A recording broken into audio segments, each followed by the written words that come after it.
All right, I don't have too much to talk about today, but the highlight video from Greatstockpix.com on Monday, June 10th.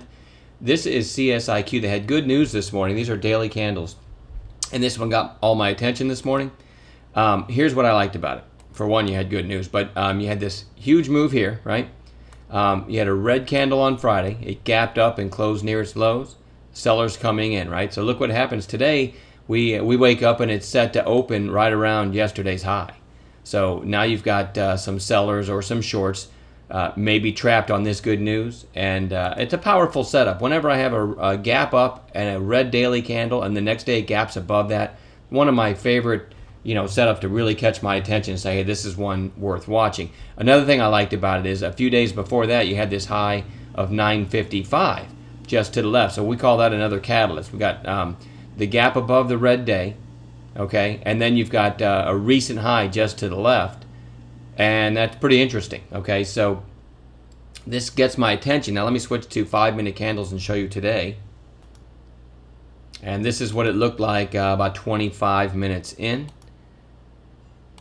Okay, so you've got the early high of day at 9:30. Okay, we know over that you've got Friday's high just to the left, so there's another catalyst. Okay, so we're not quite over. I said earlier we were over the Friday's high, but we were very close to breaking Friday's high, which was that red candle I just showed you. You've got a lower high intraday around 9:20. Right here, after the gap up, you had this bounce to 9:20, and then look what it does.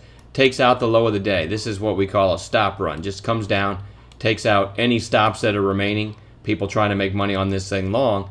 My call was over this spike. All right, 923 is where I wanted this long, and that's what I called in the chat room. 923 entry idea, 909 stop. So just a stop right there.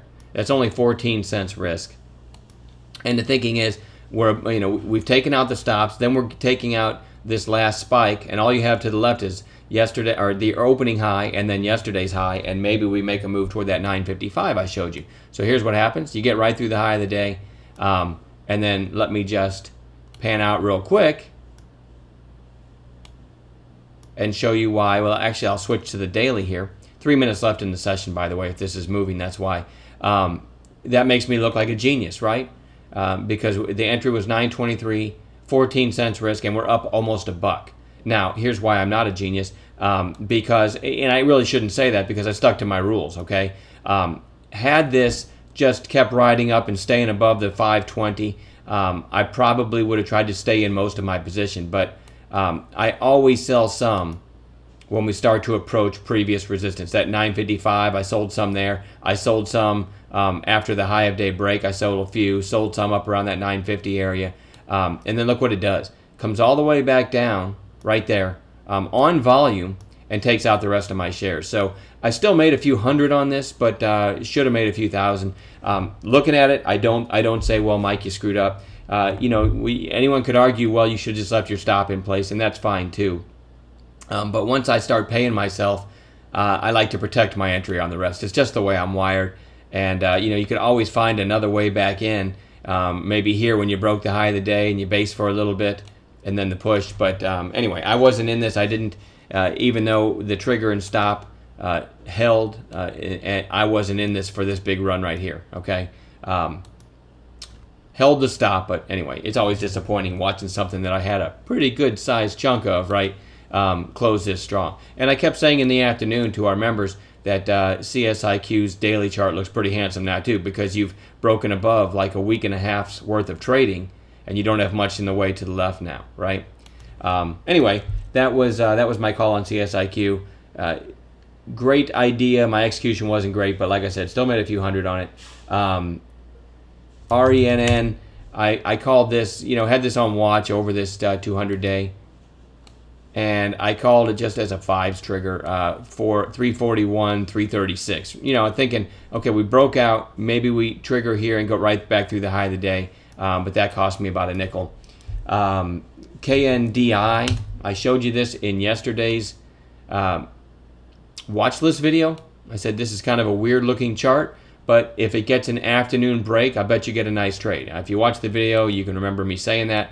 Unfortunately, here's another blunder on my part. This is what it looked like. Okay, so now we've got the early high, and during lunchtime It's coming up right here, okay? So I turned this on the projector and showed everybody. I said, hey, if this one breaks the high of the day, I would give this a 638 trigger price with about a 620 stop. I said, now here's the reason I don't like it. Breakouts during lunchtime often fail. And I had something I had to do, and so I didn't take the trade. But there's the breakout, or there's the high of daybreak. If you notice, the 620 stop holds no problem, and you see what it did. It went from the 638 idea I put out all the way to 829, almost $2 on about 20 cents risk. So again, I look like a genius for the idea, and I didn't make a nickel from that. But anyway, it certainly rallied really nicely, and you can see why we had it on the watch list, even though even though I didn't take the trade. Early on, I was watching APRI. I never did make a call in this one. I was looking at this one, and if you read the news, you know that I think this was approved in Europe, and it's a topical Viagra type cream, but it's a topical. Anyway, I'm not going to go into details, but it was really hard for me to make a call on this anyway because my mind kept reverting to junior high school jokes. Like, hey, APRI it starts to come down. APRI can't keep it up. APRI is getting soft. It was that kind of mindset that I had. So I was never going to make a trade on that. It made me digress too much all the way back to junior high. And I don't know why that's even in the video. ETN, I caught this. I didn't catch this. I called this volume spike when it was about 65.80. I typed out ETN volume. And some members, if you watch any of our videos, if we get a volume spike and a price movement without the high of daybreak, I'll have to go to 1 minute candles to show you that. To show you how quickly I called this volume spike. It was around 65.80, 1 minute candles there. So you can see the high of day is still to the left. That meets our parameters for one of our Tokyo trades. You just grab it on the volume spike, assuming there's good news. You always have your stop below the volume spike. So it was about 40 cents risk. And from 65.80, pretty quickly up $1 over about what, 7 or 8 minutes. And I got some thank yous for that, just for posting the volume spike. But I never got that trade myself either. It just all happened too fast. And JKS, another baby solar, I mentioned long, right about here at 9, I think 58. And it got through the high of the day, but didn't go any farther. It went to 973 and just went sideways the rest of the day. Now, bear with me. I'm working on a new chat room. We're working with a new chat room, and it doesn't archive the whole day. And so for now, I've got to remember as the trading unfolds to copy and paste the all-star calls and my own calls. They used to be archived for me, and at the end of the day, it was easy to make these videos.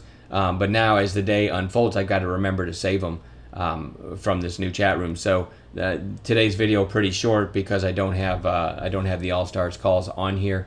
And I think that was the extent of all my ideas. Anyway, I made made a few hundred today and had a nice day. But you can see from CSIQ and KNDI and even the ETN volume spike, I could have had a huge day. But that's the way the cookie crumbles. Doesn't really matter. We'll be back at it tomorrow. I'm gonna quit babbling. We'll see you guys tomorrow.